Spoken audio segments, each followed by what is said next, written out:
এর বেঁচে যাওয়া বাসি ভাত দিয়েই তৈরি করে ফেলা যায় দারুণ সুস্বাদু ভাতের চপ। এটা এত সুস্বাদু হয়, না খেলে বুঝতে পারবেন না। আসসালামু আলাইকুম, আমি আতিয়া, নারায়ণগঞ্জ থেকে। প্রথমেই নিয়েছি আমি বেঁচে যাওয়া রাতের ভাত। আমি বেঁচে যাওয়া বাসি ভাতটা ব্যবহার করেছি। আপনারা এখানে চাইলে গরম ভাতটাও ব্যবহার করতে পারেন, তবে সেই ক্ষেত্রে ভাতটা ঠান্ডা করে নিতে হবে। 1 কাপের মতো নিয়েছি ভাত। তার সাথে আমি এখানে দিয়ে দিচ্ছি 2টা মিডিয়াম সাইজ আলু সিদ্ধ করে ম্যাশ করে রাখা। এখন এর মধ্যে দিয়ে দিব গ্রেট করে নেওয়া গাজর, দিয়ে দিব ক্যাপসিকাম কুচি।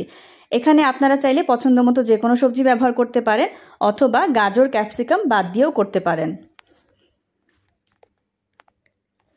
সুন্দর একটা ফ্লেভারের জন্য আমি এখানে 2 কোয়া রসুন নিয়েছি, সেটা গ্রেট করে দিয়ে দিচ্ছি।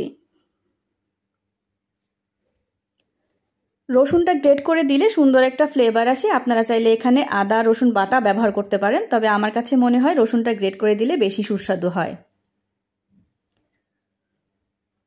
আমি এখানে 2 কোয়া রসুন ব্যবহার করেছি এবং 1/2 ইঞ্চি পরিমাণ আদা দিয়ে দিচ্ছি গ্রেট করে।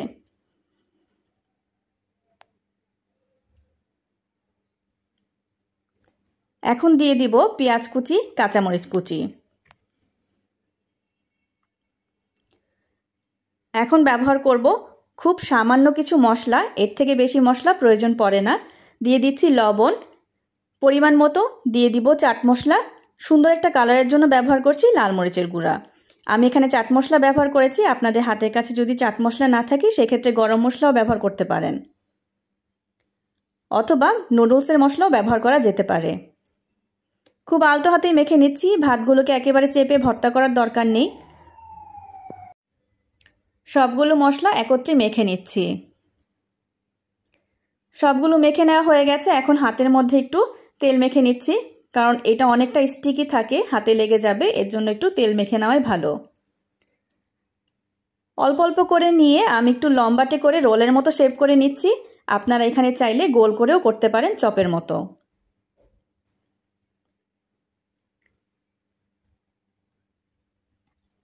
আরও একটা করে নিচ্ছি।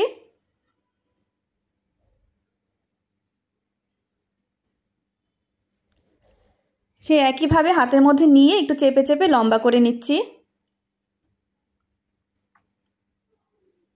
এভাবে একে একে সবগুলো রেডি করে নিচ্ছি। সবগুলো বানানো হয়ে গেছে। এখন একটা স্লারি তৈরি করে নিব। তার জন্য নিয়ে নিচ্ছি 3 চা চামচ পরিমাণ ময়দা। এখন এটাকে আমি একটু পানি দিয়ে গুলে নেব, এটা আঠার কাজ করবে। এখানে আর কোনো মশলা ব্যবহার করিনি, শুধু পানি আর ময়দা দিয়ে গুলে নিয়েছি। এখন যেই চপগুলো তৈরি করে রেখেছিলাম সেগুলো একে একে দিয়ে নিব।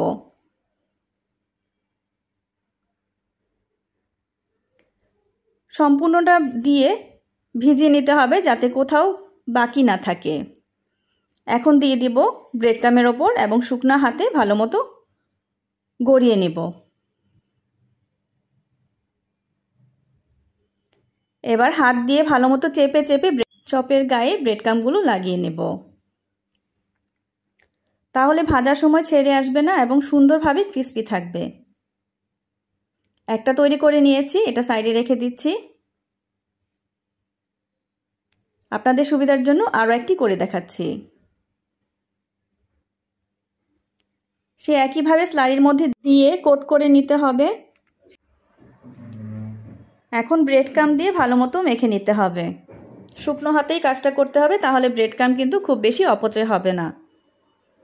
এভাবে একে একে সবগুলো রেডি করে নিচ্ছি। সবগুলো তৈরি হয়ে গেছে। আপনারা চাইলে এটা কিন্তু ফ্রোজেন করে রাখতে পারেন। এই অবস্থায় কাঁচা পেঁয়াজ দেওয়ার কারণে বেশি দিন রাখা যাবে না। আপনারা চাইলে এখানে পেঁয়াজ বেরেস্তা ব্যবহার করতে পারেন, সেই ক্ষেত্রে 1 মাসের মতো ফ্রোজেন করে রাখা যাবে। তেল গরম করে চলে আসছি ভাজতে। একে একে দিয়ে দিব ভাজার জন্য। সবগুলো দিয়ে সাথে সাথে নাড়াচাড়া করা যাবে না। যখন এক পাশটা হয়ে যাবে, এক পাশে সুন্দর একটা রং চলে আসবে, তখন আলতো হাতে উল্টে দিতে হবে। সাথে সাথেই নাড়াচাড়া করতে গেলে ভেঙে যাবে। এবার একটু সময় নিয়ে চুলার আঁচটাকে লো থেকে মিডিয়ামে রেখে 5 মিনিটের মতো ভেজে নিতে হবে সুন্দর একটা কালার আসা পর্যন্ত। সুন্দর একটা কালার এসেছে। এখন সবগুলো তুলে টিস্যু পেপারে নিয়ে নিচ্ছি যাতে করে এক্সট্রা তেলটা টেনে যায়। এখন চলে যাব পরিবেশন করার জন্য। সব কিছুই যদি সুন্দরভাবে পরিবেশন করা হয় দেখতে যেমন ভালো লাগে খেতেও ভালো লাগে, অতিথিরাও আকৃষ্ট হয় আপনার আপ্যায়নে। সবগুলো একে একে সাজিয়ে নিয়েছি এবং সসের সাথে পরিবেশন করব। আমি এখানে মেয়োনিজ এবং টমেটো সস দিয়ে নিয়েছি। তৈরি হয়ে গেল আমার বেঁচে যাওয়া ভাত দিয়ে ভাতের চপ। আমার আজকের রেসিপি যদি ভালো লেগে থাকে সবার কাছে অনুরোধ থাকবে যারা ফেসবুক থেকে দেখছেন পেজটি লাইক ফলো করে দিবেন এবং যারা ইউটিউব চ্যানেল থেকে দেখছেন তারা প্লিজ আমার চ্যানেলটি সাবস্ক্রাইব করে আমার পাশেই থাকবেন। সবাই ভালো থাকবেন, সুস্থ থাকবেন। আল্লাহ হাফেজ।